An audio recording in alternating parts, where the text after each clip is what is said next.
जी अस्सलाम वालेकुम नाजरीन, उम्मीद है आप सब खैरियत से होंगे। नाजरीन, इस तरह मैंने रिसेंट एक वीडियो बनाई थी कॉफ़ी के ऊपर, तो लोगों ने बड़ा पसंद किया। थैंक यू वेरी मच, आपने पसंद किया और आपने कमेंट्स भी दिए। तो बहुत से लोगों ने कहा कि क्या ये जो कॉफ़ी का इस्तेमाल है, इससे मिलता जुलता चाय का भी इसी तरह का कोई इस्तेमाल है? हाँ, कहीं पे बिल्कुल चाय और कॉफ़ी का आपस में बड़ा गहरा लिंक भी है। तो मैं इसको थोड़ा सा एक्सप्लेन कर देता हूँ कि आपको चाय जो है वो कैसे पीनी चाहिए, कैसे ज़्यादा बेहतर है, कितनी फ्रीक्वेंसी में पीनी चाहिए और कैसे बना के पीनी चाहिए। इसके ऊपर मेरा दिल किया कि मैं आपको एक वीडियो छोटी सी बनाऊं।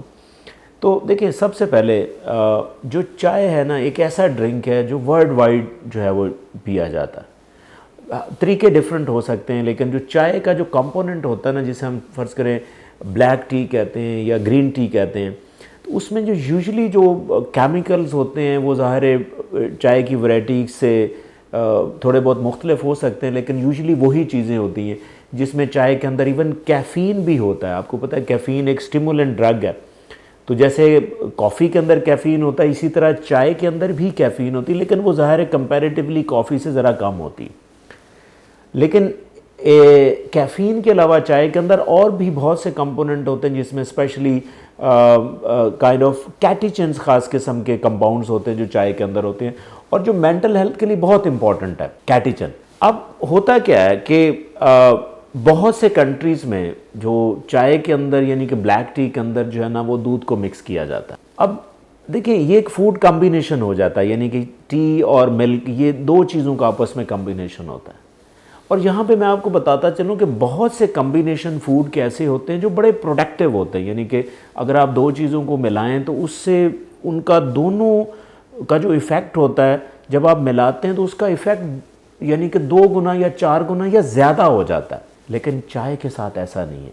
अगर आप दूध वाली चाय पीते हैं ना, तो इसमें कुछ बेनिफिट्स चाय के कम हो जाते हैं, बल्कि मैं कहता हूं कि चाय के काफ़ी बेनिफिट ज़रा कम हो जाते हैं। उसमें मैं आपको टेक्निकल रीज़न देता हूं। देखिए, जो दूध आप इस्तेमाल करते हैं ना, उसके अंदर एक ख़ास प्रोटीन होती है जिसे हम केज़ीन प्रोटीन कहते हैं, जिसका बॉडी के लिए बहुत इंपॉर्टेंट प्रोटीन है आपकी मसल की डेवलपमेंट में, और आपके जो जितने भी प्रोटीन के फंक्शंस होते हैं वो केज़ीन बहुत इंपॉर्टेंट है।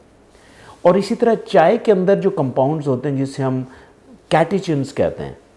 अब कैटेचिन्स जो हैं वो आपकी मेंटल हेल्थ के लिए इंपॉर्टेंट है, क्योंकि कैटेचिन्स जो है ना वो एंटीऑक्सीडेंट के तौर पे काम करते हैं। अब अगर आप ब्लैक टी अलहदा से पीते हैं तो ये बहुत बहुत फ्रूटफुल है और आपके लिए बहुत फ़ायदेमंद है।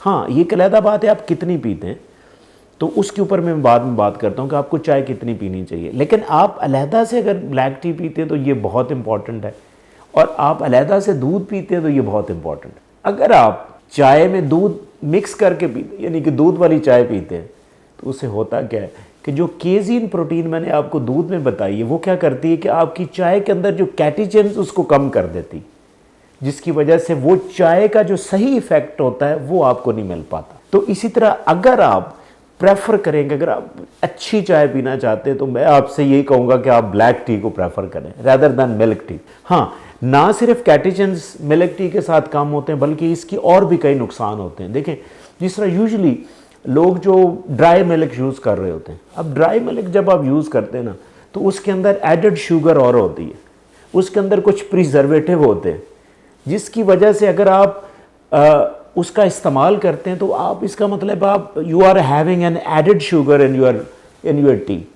तो उसके अपने साइड इफ़ेक्ट हैं। अब अगर आप एडेड शुगर लेते हैं तो उससे आपका ज़ाहिर है वेट गेन होता है, ठीक है, आपको कार्डियोवैस्कुलर डिजीज़ेस भी हो सकती हैं चाय के साथ, तो ये कंपोनेंट भी है। हाँ, अगर आप अलहदा से ब्लैक टी पीते हैं तो ये आपकी कार्डियक हेल्थ के लिए बेहतरीन ड्रिंक है, बिलीव में, क्योंकि इसके अंदर फ्लेवोनॉइड्स होते हैं, इसके अंदर पॉलीफिनोल्स होते हैं जो आपकी मेंटल हेल्थ के लिए बहुत इंपॉर्टेंट है, और ये एंटीऑक्सीडेंट चीज़ें। तो इसी तरह अगर आप दूध वाली चाय पीते हैं, और स्पेशली वो दूध जो पाउडर्ड मिल्क होता है, वो आपके लिए और ख़तरनाक होता है, ठीक है, क्योंकि उसमें प्रिजर्वेटिव हैं उस दूध को प्रिजर्व करने के लिए, एक एडिशनल शुगर भी उसमें डाली जाती ताकि वो जो है वो मेंटेन रहे। तो मैं आपसे कहूँगा कि आप अगर प्रेफर करें ब्लैक टी या इवन ग्रीन टी आप लें, ठीक है, तो जिसकी वजह से वो आपके लिए ज़्यादा फ़ायदेमंद है as compare to milk tea. हाँ, आपको लेनी कितनी चाहिए, फ्रीक्वेंसी कितनी होनी चाहिए। देखें, अगर आप मैक्सिमम दिन में 2 दफ़ा चाय लेते हैं तो ये आपके लिए ठीक है। अगर आप इससे ज़्यादा चाय का इस्तेमाल करते हैं, ऑब्वियसली ज़ाहिर है, जैसे मैंने आपको बताया कि चाय के अंदर कैफ़ीन भी होती, तो अगर आप चाय का इस्तेमाल ज़्यादा करते हैं तो इसका मतलब you are having an overloaded caffeine in your body. तो इसके अपने साइड इफ़ेक्ट हैं, क्योंकि कैफ़ीन एक स्टिमुलेंट ड्रग है। तो वही इफ़ेक्ट आते हैं जो अगर आप बहुत ज़्यादा कॉफ़ी पीते, जिससे आप एंग्शियस फील करते हैं, आपको एंग्जाइटीज़ के इश्यूज़ ज़्यादा हो सकते हैं। स्पेशली वो लोग जिनको पहले से एंग्जाइटीज़ हैं, तो वो काइंडली चाय का इस्तेमाल बड़ा रिस्ट्रिक्ट कर दें और वो कोशिश करें कि वो ब्लैक टी की तरफ जाए rather than the milk tea. Milk tea से क्या होगा कि आप का जो एडिशनल बेनिफिट्स हैं वो कम हो जाएंगे। तो आप पैसे भी सेव कर रहे होते हैं कि दूध भी आप, हाँ, दूध को आप अलहदा से पिएँ तो ये इसकी अपनी एक इम्पॉर्टेंस है। तो आई होप कि ये इन्फॉर्मेशन आपको अच्छी लगेगी। Thank you so much for watching.